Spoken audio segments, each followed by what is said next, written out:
너희는 여호와 우리 하나님을 높여 그의 발등상 앞에서 경배할지어다. 그는 거룩하시도다. 너희는 여호와 우리 하나님을 높이고 그 성산에서 예배할지어다. 여호와 우리 하나님은 거룩하심이로다. 마음이 상한 자를 고치시며 포로된 자에게 자유를 주신 하나님 아버지, 오늘도 우리가 주님께서 베푸시는 은혜를 받고자 주의 성전으로 나왔습니다. 참 마음으로 회개하며 슬퍼하는 자에게 화관을 주시어 죄를 대신하게 하여 주시고 성령의 기름 부으심으로 말미암아 근심을 대신하여 찬송하게 하여 주옵소서.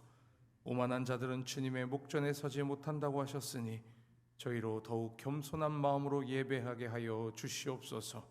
성령께서 이 예배를 온전히 주관하여 주시기를 원합니다. 감사드리며 예수님의 이름으로 기원하옵나이다. 아멘. 다 같이 사도신경으로 신앙 고백하겠습니다.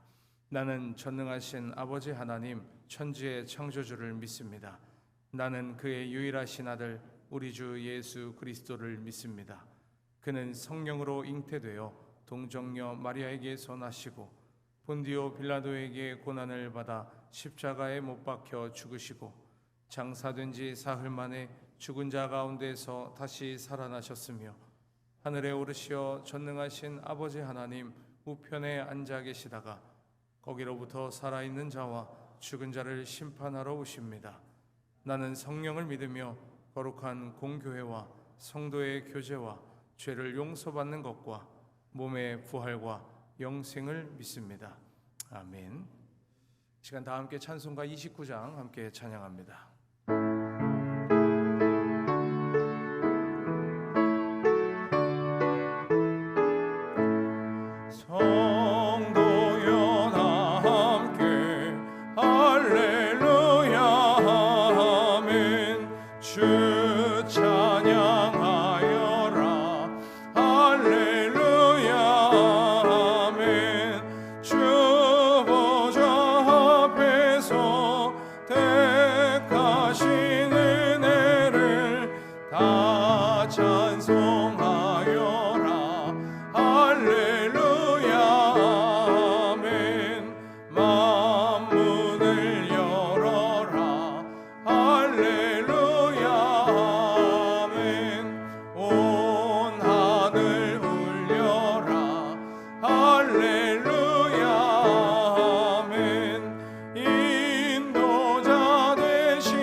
성시교독 교독문 31번 시편 68편입니다. 다 함께 스크린을 보시고 함께 성시교독하겠습니다. 하나님이 일어나시니 원수들은 흩어지며 연기가 풀려가듯이 그들을 몰아내소서.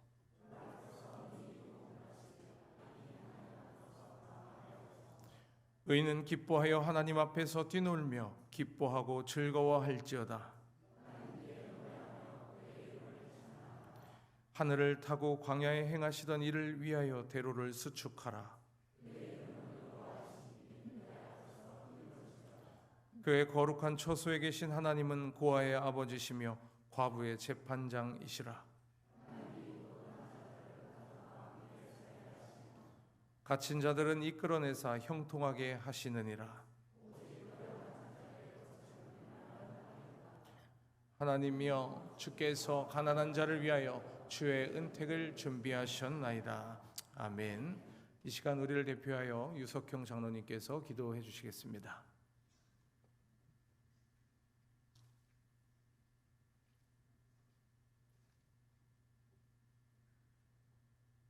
할렐루야. 아버지 하나님 감사합니다.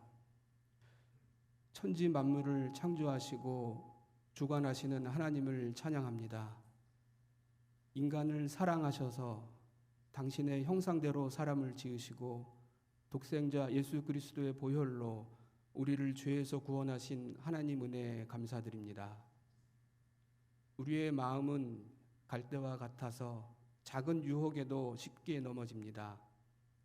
사람 앞에서 나의 신앙을 내세우고자 옆에 쓰러져가는 형제의 아픔을 외면하였습니다.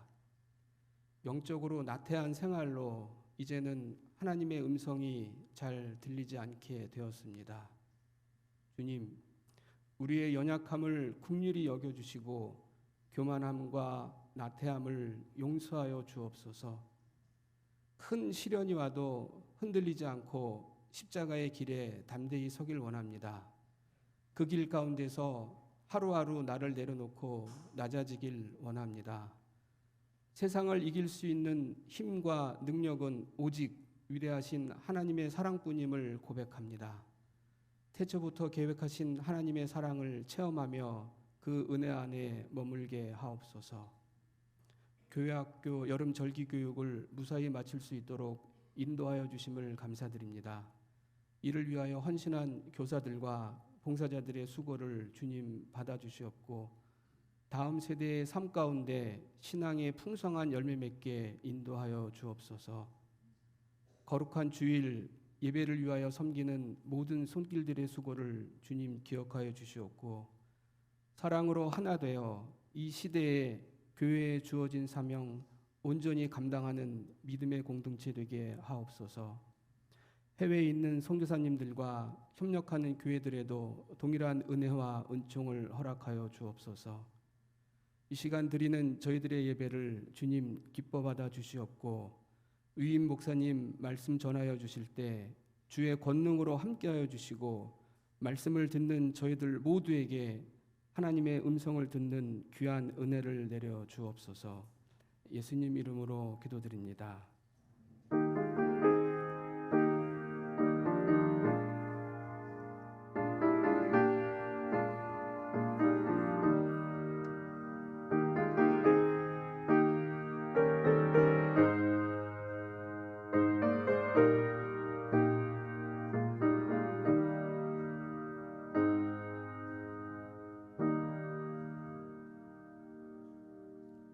오늘 우리에게 주신 하나님의 말씀은 마태복음 5장 3절과 이사야 43장 1절에서 3절 말씀입니다.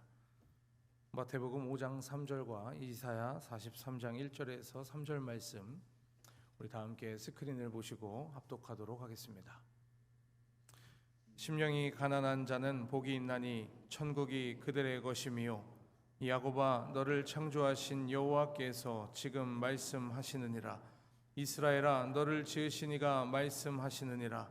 너는 두려워하지 말라. 내가 너를 구속하였고 내가 너를 지명하여 불렀나니 너는 내 것이라. 네가 물 가운데로 지날 때에 내가 너와 함께 할 것이라. 강을 건널 때에 물이 너를 침몰하지 못할 것이며 네가 불 가운데로 지날 때에 타지도 아니할 것이요 불꽃이 너를 사르지도 못하리니 대저 나는 여호와 내 하나님이요 이스라엘의 거룩한 이요 내 구원자임이라.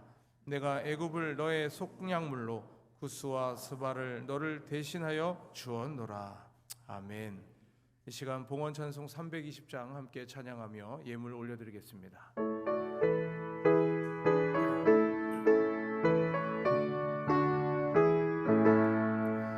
나의 죄를 정케 하사 주의 일꾼 삼으신 구세주의 넓은 사랑 항상 찬송합니다. 나를 일꾼 삼으신 주 크신 능력 주시고 언제든지 주 뜻대로 사용하여 주소서. 내게 부어 주시려고 은혜 예비하신 주 주의 은혜 채워주사 능력이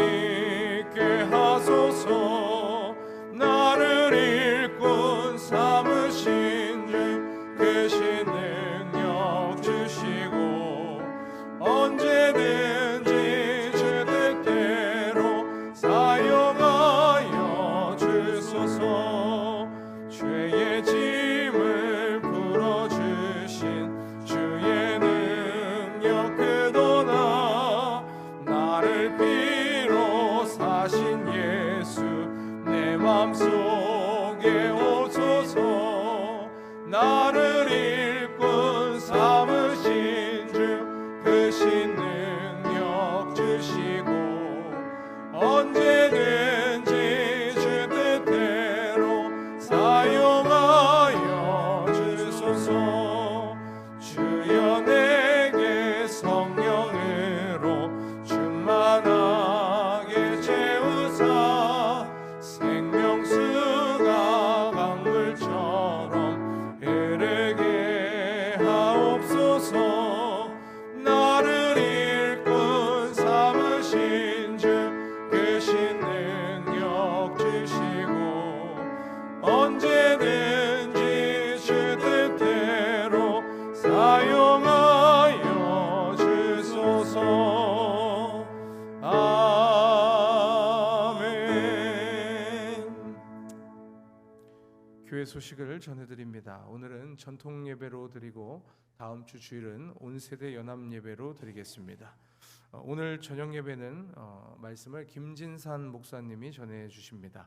김진산 목사님은 이스라엘 성지순례 전문가이시고 터치 바이블 선교의 대표로 섬기고 계시고 연말에 우리 교회에서 성지순례를 할 때에 가이드를 진행해 주실 목사님이십니다.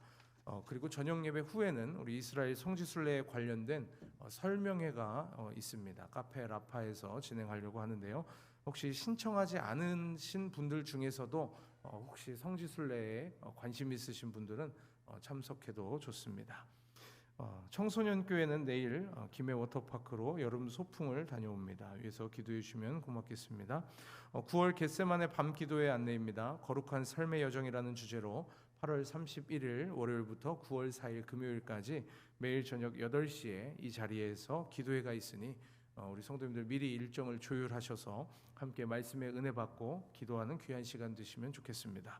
세부적인 내용은 주보를 참고해 주시면 되겠습니다. 위임 목사님 동정입니다. 18일, 19일 양일간 총회본부에서 진행되는 목사고시위원회에 참석하십니다. 20일, 21일에는 서울신학대학교와 서울가든호텔에서 진행되는 웰다잉 학회에 참여하십니다. 우리 위임 목사님의 일정을 위해서 건강을 위해서 기도해 주시면 고맙겠습니다. 금주 111 기도 제목은 대한민국 해방의 기쁨을 감사로 누리며 살아가게 하소서입니다. 우리 한 주간 또 나라를 생각하시며 기도해 주시면 고맙겠습니다. 8월 22일 토요일 교회 청소는 주보를 참고해 주시기 바랍니다. 이제 엘리야 중창단의 찬양이 있은 후에 위임 목사님께서 사람이 사람을 살린다 시리즈 7번째 사랑이 사람을 살린다라는 제목으로 말씀 전해 주실 때에 큰 은혜 받으시기 바랍니다.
옆에 계신 분 한번 인사해 보겠습니다. 사랑하고 축복합니다.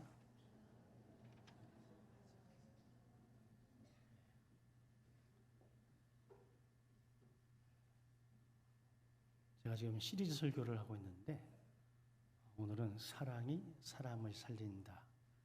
부제가 있어요. 부제가. 빈자리에도 사랑은 머뭅니다. 여러분들에게 질문을 하나 던지면서 설교를 한번 시작해 보려고 하는데, 여러분 삶에서 가장 큰 빈자리가 있으실까요?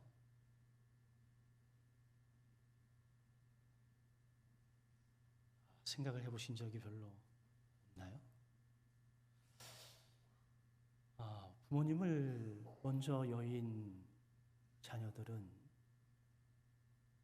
평소에는 잘 모르지만 명절 때가 되면 부모님의 빈자리가 느껴질 때가 있지요.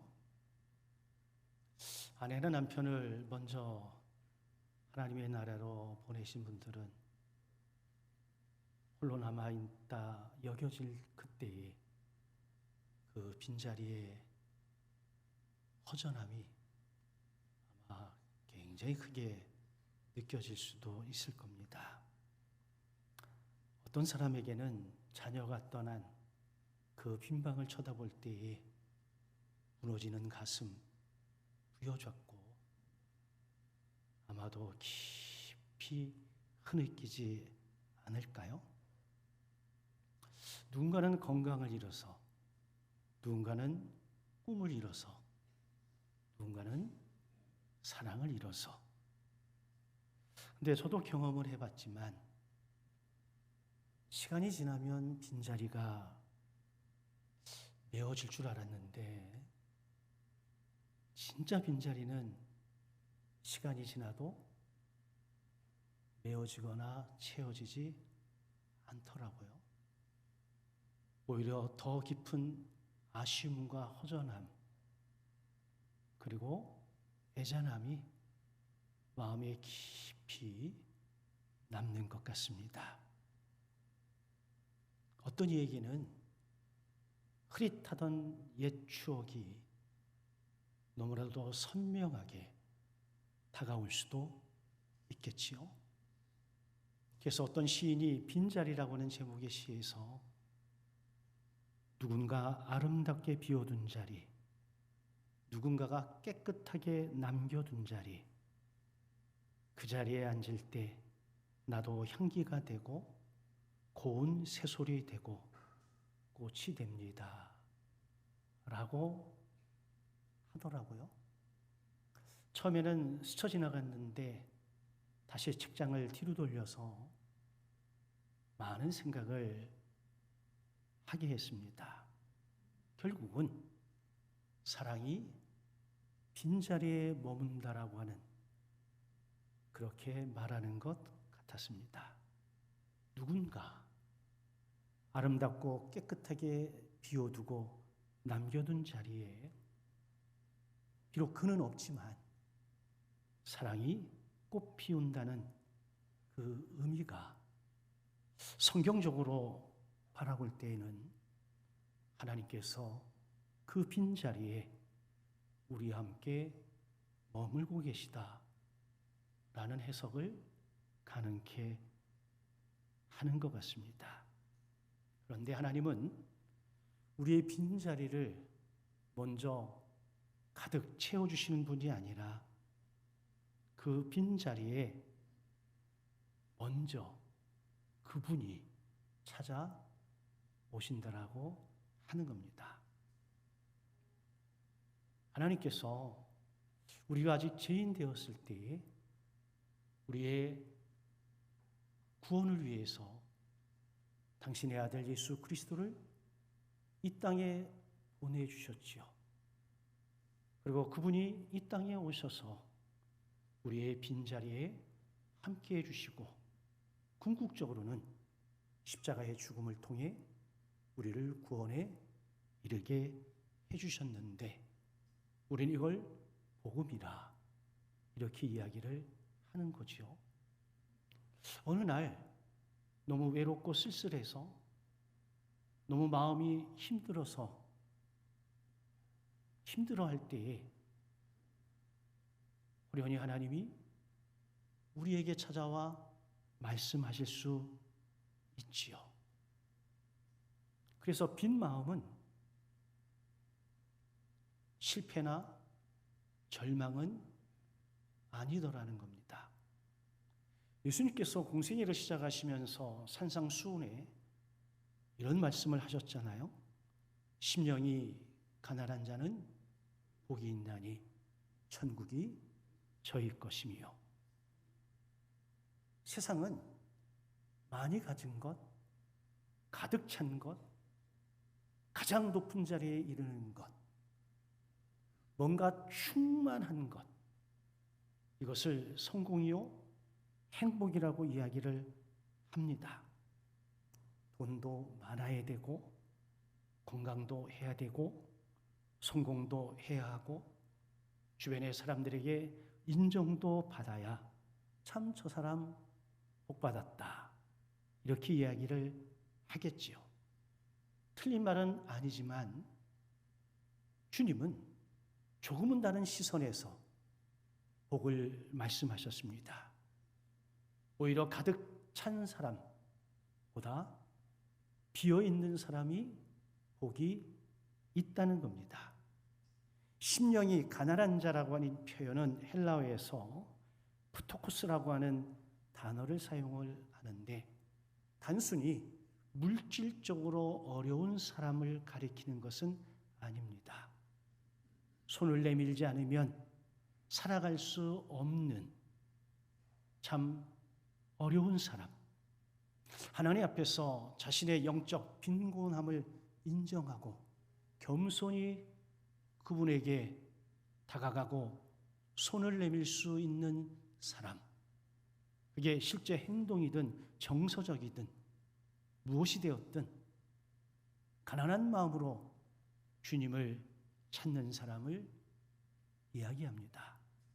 존 스토트는 산상수훈이라고 하는 그의 글에서 심령이 가난한 사람이 어떤 사람이냐라고 할 때에 자신의 영적 파산, 내가 영적으로 무너졌고 내가 영적으로 망했고 나는 스스로 나를 구원할 수 없다라고 인정하며 오직 하나님의 은혜만을 의지하는 사람, 그 사람이 심령이 가난한 자라고 말합니다. 종교개혁을 일으켰던 종교개혁자들의 슬로건이 오직 믿음, 오직 말씀, 오직 은혜였던 것처럼 우리는 오직 주님으로부터 그 빈 마음이 채워질 수 있습니다. 이게 복의 시작이에요. 그냥 통상적으로 이야기를 해도 가득 찬 손에 그 다른 무엇을 받을 수 없지만 우리 스스로가 빈손을 유지할 때에 받을 준비가 되어져 있어 우리는 늘 새로운 것을 위로부터 공급받을 수 있는 거지요. 칼빈은 기독교 강요에서 인간의 교만을 비우는 것이 은혜를 받아들이는 출발점임을 강조하기도 했습니다. 은혜는 가득 찬 마음에 임하는 것이 아니라 은혜는 빈 마음에 임하는 것이지요. 여러분, 우리는 빈자리를 실패했다고 생각하는 경우가 너무나 많습니다. 내게 있어야 될 것이 없다라고 여겨질 때, 누군가와 비교하면서 그 빈자리가 더 크다라고 여겨질 때에 우리는 낭망하고 절망합니다. 저 사람은 저거 있는데 왜 난 없을까? 저 사람은 저것을 누리는데 난 왜 그러지 못할까? 어떻게 보면 세상의 시선은 그게 맞을 것 같습니다. 그러나 신앙의 눈으로 보면 하나님은 그 빈자리를 은혜가 시작되어지는 자리로 보신다고 있습니다. 실제 예로 성경에 아브라함의 아내 사라의 태가 비어 있을 때 하나님의 선물 이삭이 주어졌습니다. 한나의 품이 비어 있을 때에 사무엘이 태어났습니다. 엘리사의 기적도 빈 그릇에서 시작이 되어져서 기름으로 가득 채울 수 있었습니다. 오병이어의 기적도 한 아이의 점심 도시락, 아주 작고 소박한 도시락에서 시작이 되었지요. 예수 그리스도의 부활은 빈 무덤에서 시작이 되어졌습니다. 이런 것을 보면 하나님의 역사는 언제나 빈자리에서부터 시작되어져도 괜찮지 않을까요? 우리는 뭔가를 가득 채워야 된다고 생각하는데 성경은 역설적으로 오히려 비워야 된다라고 합니다. 예수님께서 이 땅에 오실 때 하나님과 동등한 본체에 있었습니다만 자기를 비워, 예수님도 당신을 비우셨습니다. 그랬더니 하나님께서 그 예수님을 모든 이름 위에 뛰어난 이름을 주시고 모든 이름들이 그의 무릎 앞에 무릎을 꿇도록 해 주신 거지요. 그렇기 때문에 혹여 저와 여러분들이 그토록 아쉬워하고 힘들어하는 빈자리, 여러분 그 빈자리가 어쩌면 내 인생의 가장 놀라운 그분의 사랑이 머무는 장소가 될 수 있음을 기억하시고 그 빈 마음을 가지고 날마다 주님 앞에 나아가기를 주님의 이름으로 간절히 축원합니다. 또 하나, 하나님은 우리의 빈자리를 먼저 채우지 않으시고 먼저 나의 이름을 불러주신다라고 하는 거예요. 이사야서 43장은 성경에서 가장 따뜻한 주님의 음성을 들려주는 것 같습니다. 야곱아, 너를 창조하신 여호와께서 지금 말씀하시느니라. 이스라엘아, 너를 지으신 이가 말씀하시느니라. 너는 두려워하지 말라. 내가 너를 후속하였고 내가 너를 지명하여 불렀나니 너는 내 것이라. 하나님은 때로 우리의 이름을 불러주실 때가 있더라고요. 그냥 많은 사람들 가운데 한 사람이 아니라 하나님이 유독 내 이름을 불러주실 때가 있더라고요. 저도 하나님이 분명하게 제 이름을 불러주셔서 그 감격과 그 은총 속에서 어려운 때를 극복하고 넘어선 경험이 있습니다. 그렇다고 해서 하나님이 내게 많은 것을 새롭게 주셨다? 변화시켜 주셨다? 아니었습니다. 단지 제 이름을 불러주시고 나를 안다라고 말씀해 주신 그것 때문에 그 어려운 시절을 이길 수 있었습니다. 하나님은 내가 너를 부요하겠다, 내가 너를 힘들게 하는 사람들을 싹 치워주겠다, 내가 내 인생을 바꾸겠다, 이렇게 말씀하시지 않았습니다. 영간아, 내가 너의 눈물을 안다, 이거로 끝이었습니다. 그러나 그것이 그 시간, 지금까지 저를 버티고 견디게 할 수 있는 하나님의 사랑이었고 은총이었습니다. 내가 너를 지명했다는 것, 내가 너를 지명하여 불렀다는 것, 이 지명했다라고 하는 히브리어 카라는 단순히 이름을 아신다는 차원이 아니라 내가 너와 관계를 회복하겠다, 내가 너의 아버지로, 너는 나의 아들로, 자녀로 그 관계를 회복하겠다. 이 관계의 회복을 통해서 내가 너에게 사명을 부여하고 그리고 내가 늘 사랑으로 너와 함께하겠다. 이런 의미가 내포되어져 있는 거지요. 어떤 주석가는 하나님은 당신의 백성들의 환경을 바꾸시기 전에 그들의 정체성을 회복시키신다라고 말합니다. 여러분, 내가 누구냐?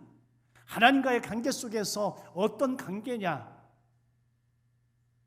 제 경험에 의하면 주변 상황이 좋아지고 이게 중요한 게 아니라 내가 어떤 존재냐? 하나님은 나에게 어떤 분이시냐?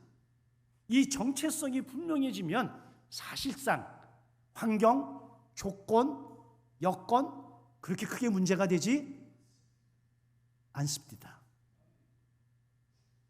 이걸 복음이라고 그러는 거예요.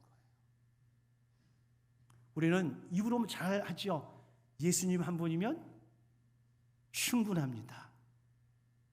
정말 그러신가요? 그랬으면 참 좋겠습니다. 왜? 그게 복음이거든. 우리는 하나님께 문제 해결을 구할 때가 참 많습니다. 금식기도 하죠. 땡깡 부리는 거거든요. 저도 해봤습니다.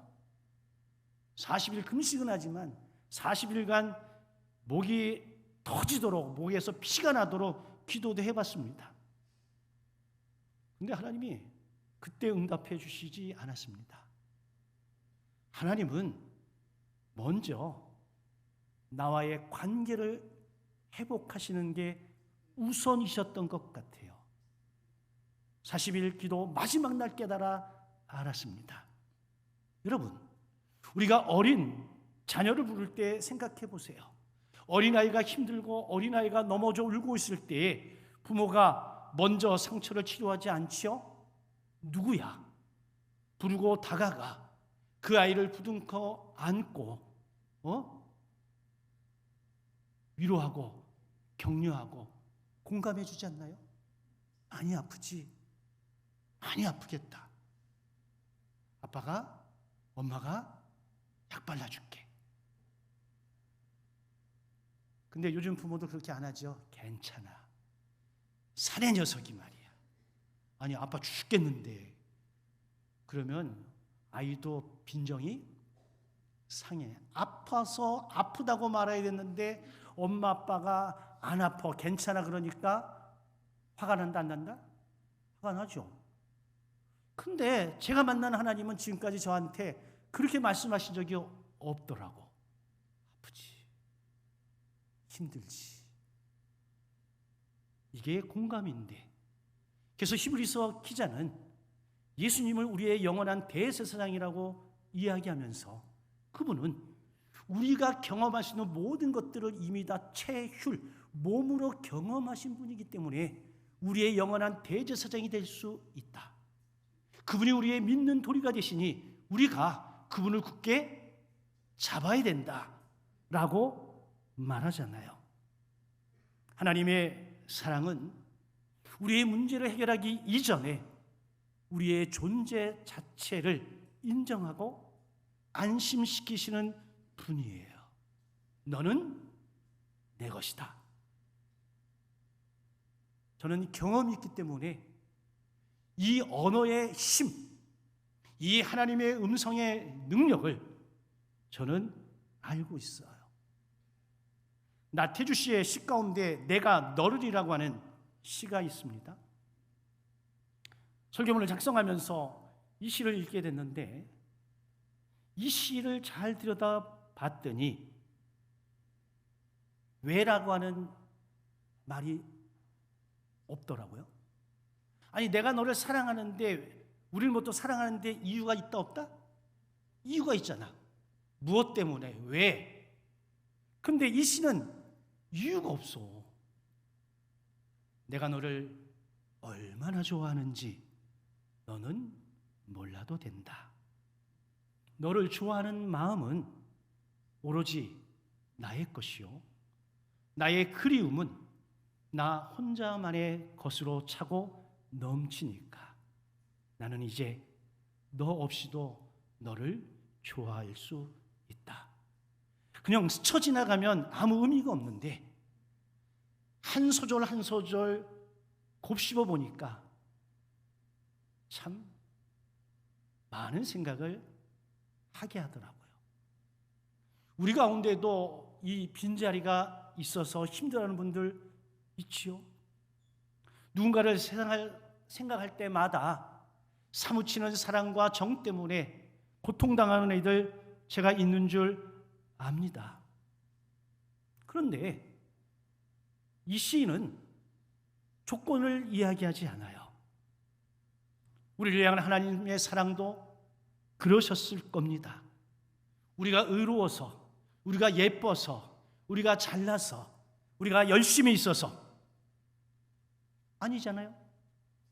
로마서 5장 8절, 우리가 아직 죄인 되었을 때에 그리스도께서 우리를 위하여 죽으심으로 하나님께서 우리에 대한 자기의 사랑을 확증하셨습니다. 우리는 몰랐습니다. 그게 사랑인지, 하나님이 우리를 사랑하시는지도 우리는 알지 못했습니다. 그런데 그분은 우리를 사랑하고 계셨던 거예요. 지금도 여러분, 왜 나는 혼자일까? 나는 왜 이렇게 힘들까? 나는 왜 이렇게 고통 속에 살아야 될까? 라고 하나님 앞에 반문할 수 있지만 하나님은 이미 우리와 함께 계셨습니다. 하나님의 사랑은 자격의 결과가 아니라 그분의 놀라운 은혜의 시작입니다. 그래서 성도는 자랑할 게 없어요. 성도가 할 수 있는 것은 그저 받은 은혜, 받은 사랑, 이거에 대해서 감사할 따름입니다. 그래서 이 사랑을 경험하는 사람은 환경이 어려워도, 여건이 여의치 않아도, 미래가 아무래도 하나님 때문에 기뻐하고 즐거워하고 감사할 수 있는 거지요. 마치 하박국 선지자의 고백처럼 그 고백이 저와 여러분들의 고백이 되어지길 주의 이름으로 축원합니다. 세 번째, 그 하나님의 사랑은 내가 힘들어하는 그 빈자리를 없애는 것이 아니라 하나님 당신이 그 빈자리에 찾아와 함께 하시는 사랑이에요. 이사야서 본문은 이렇게 말합니다. 내가 물 가운데로 지날 때에 내가 너와 함께 할 거라. 강을 건넌 때에 물이 너를 침몰하지 못할 것이며 내가 불 가운데로 지날 때에도 타지 아니할 것이라. 우리는 간혹 이 말씀을 읽다가 놓치는 부분이 있습니다. 하나님이 물을 없애주시지 않았습니다. 하나님이 불을 소멸시키지 않았습니다. 여전히 물은 존재하고 여전히 불은 타고 있다는 겁니다. 그런데 내가 너와 함께 한다는 겁니다. 내가 너의 환경을 바꿔줄게. 내가 너의 위치를 전환시켜줄게. 네 앞에 너를 힘들게 하는 가름막 내가 다 치워줄게.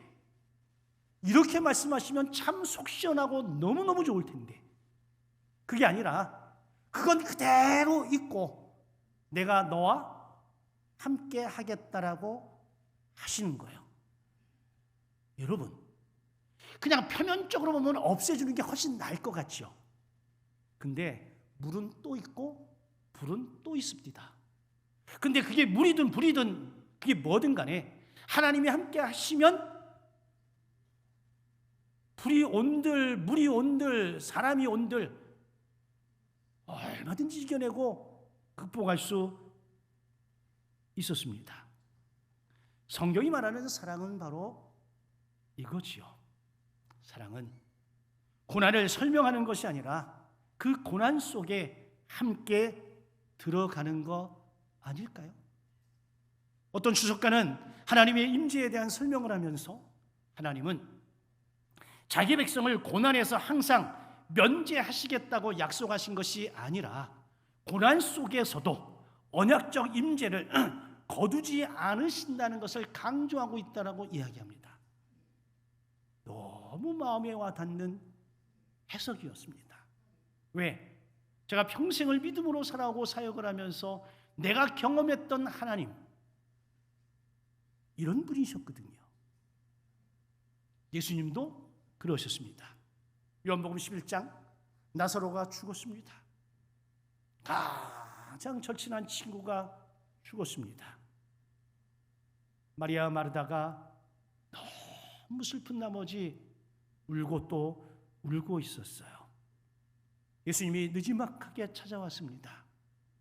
그런데 예수님은 그의 죽음 앞에서 그를 일으켜 세워 살리신 것이 아니라 첫 번째 행동은 예수께서 눈물을 흘리시더라였습니다. 예수님은 죽음을 이길 능력이 없어서 우신 것 아닙니다. 곧 나사로 살리실 것 이미 계획 가운데 있으셨습니다. 그런데도 우셨습니다. 왜요? 사랑은 이런저런 설명보다 먼저 함께 아파해 줄 아는 것이기 때문에 그렇습니다. 그래서 예수님은 우리를 공감하시기에 우리보다 훨씬 뛰어나신 분이에요. 그래서 치유사역자 헨리 나우에는 이렇게 말합니다.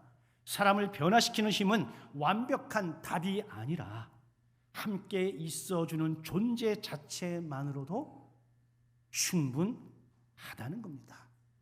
예수님이 바로 그런 치유자였습니다. 여러분은 어떠실까요? 여러분 지금까지 인생을 살아오면서 주님이 나와 함께 하신다, 주님이 나를 알고 계신다, 이 하나만으로 여기까지 오시지 않았습니까? 제가 자주 하는 예수의 손에 든 떡 보고 여기까지 오셨습니까? 예수님 그분 때문에 이 자리까지 오셨습니까? 우린 자신 있게 이야기할 수 있지 않을까요?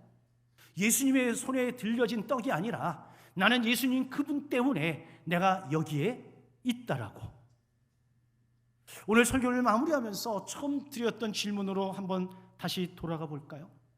지금 이 순간 내 삶의 빈자리가 무엇일까요?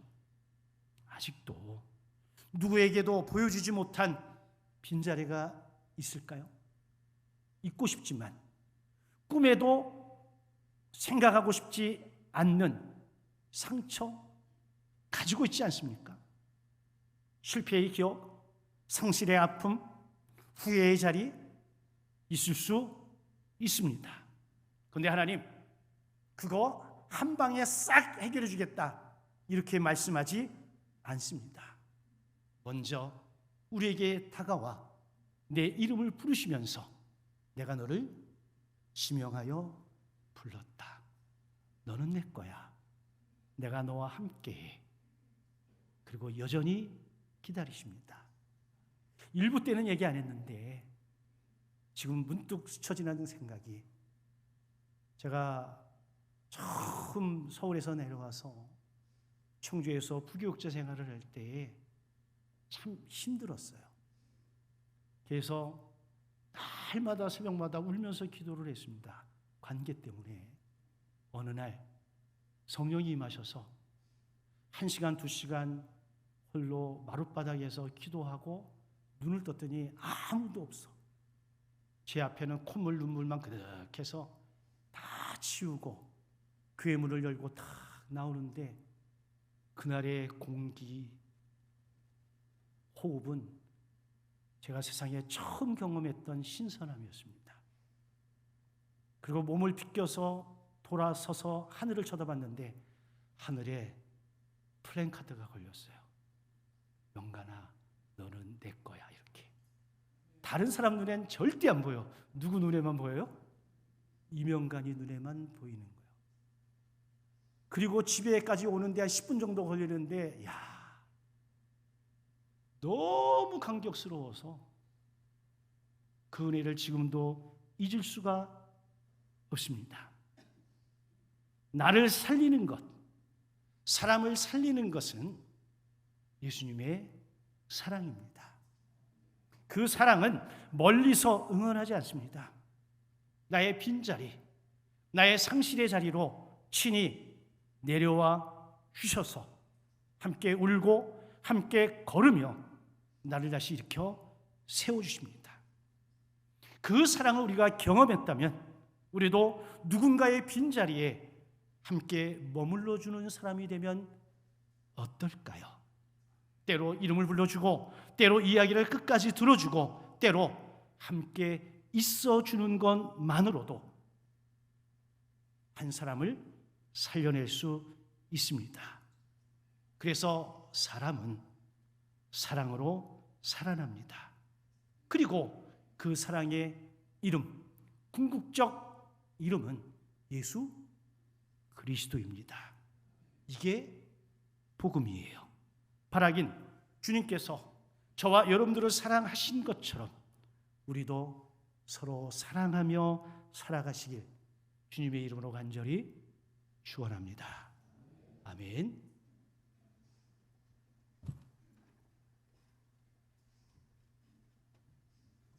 주신 말씀 기억하며 함께 찬양하고 기도하겠습니다.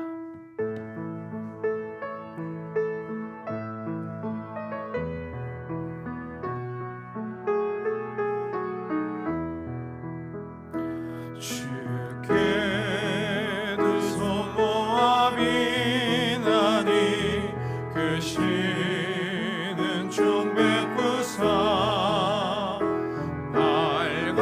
밝아오는 이 아침을 많이 비춰주소서. 오 주 우리 모든 허물을 보혈의 피로 씻기어 하나님 사랑 안에서 행복을 갖게 하소서. 서로 믿음 안에서 서로 소망 가운데 서로 사랑 안에서 손잡고 가는 길. 오 주 사랑의 종소리가 사랑의 종소리가 이 시간 우리 모두를 감싸게 하여 주소서. 우리 2절 찬양합니다. 주께 두 손 모아 비나니 그 시은 종 베푸사 주가 예비하신 동상에 항상 있게 하소서. 오 주 우리 맘의 새 빛이 어두움 밝게 하시어 진리의 말씀 안에서 늘 순종하게 하소서. 서로 참아주면서 서로 감싸주면서 서로 사랑하면서 주께로 가는 길. 오 주 사랑의 종소리가 사랑의 종소리가 이 시간 우리 모두를 감싸게 하여 주소서. 우리 주신 말씀 기억하며 함께 기도합니다. 좋으신 하나님, 이 시간 말씀을 생각하며 함께 기도합니다. 우리를 먼저 사랑하시고 너는 내 것이라 말씀하신 그 사랑을 오늘 우리의 마음 깊이 깨닫게 하여 주옵소서. 사람의 인정과 평가로 나의 가치를 확인하려 했던 마음을 이 시간 내려놓고 하나님께 사랑받는 존재임을 다시금 믿음으로 붙들게 하여 주옵소서. 물이 우리를 덮으려 할 때에도 불 가운데를 지나는 것 같은 순간에도 주님이 우리와 함께 하심을 믿습니다. 두려움과 상처에 갇히지 아니하고 우리를 붙드시는 하나님의 사랑 안에 서게 하여 주옵소서. 우리를 살리신 그 사랑이 우리 안에만 머물지 않게 하시고 우리의 말 한마디가 사람을 살리게 하시고 우리의 따뜻한 눈빛과 작은 관심이 지친 사람을 사랑으로 일으키게 하실 줄 믿습니다. 아버지 하나님, 오늘 우리의 가정이 사랑으로 살림을 가정되게 하여 주시고 우리 교회를 통해 넘어진 사람이 다시 일어나고 상처받은 사람이 소망을 품는 사랑의 공동체 되게 하여 주옵소서. 우리를 살리신 예수님의 그 사랑을 기억합니다. 주님 감사합니다.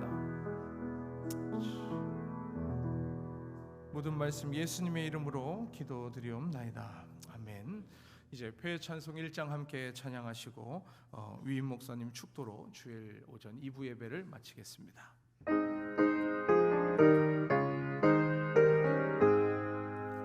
만복의 근원 하나님 온 백성 찬송 드리고 저 천사여 찬송하세. 찬송 성부 성자 성령 아멘. 사랑의 원천이 되시는 아버지 하나님, 하나님의 크신 사랑, 그 은혜 때문에 오늘 우리가 이곳에 있음을 고백합니다. 여기까지 사랑과 은총으로 이끌으신 아버지 하나님, 우리가 주님 앞에 설 때까지 우리를 사랑으로 이끌고 인도하여 주시옵소서. 그 사랑에 감사해서 오늘도 뜻과 마음을 다해 하나님 앞에 귀한 예물을 올려드리는 손길들 있사온데, 하나님 그 손길들 마음의 중심과 정성을 함께 받으시며 저들의 남은 생애 가운데 하나님 하늘의 신령한 은혜와 크신 사랑을 허락하여 주옵소서. 드려진 예물들 주의 영광을 위해서 아름답게 쓰임받도록 주님 복내려 주옵소서. 이제는 우리 주 예수 그리스도의 크신 은혜와 하나님 아버지의 극진하신 사랑하심과 성령님의 감화감동 보호 인도하심이 오늘 이 예배에 참여한 우리 모든 믿음의 가족들 머리 위에 이제로부터 영원토록 함께 하시기를 간절히 축원하옵나이다. 아멘.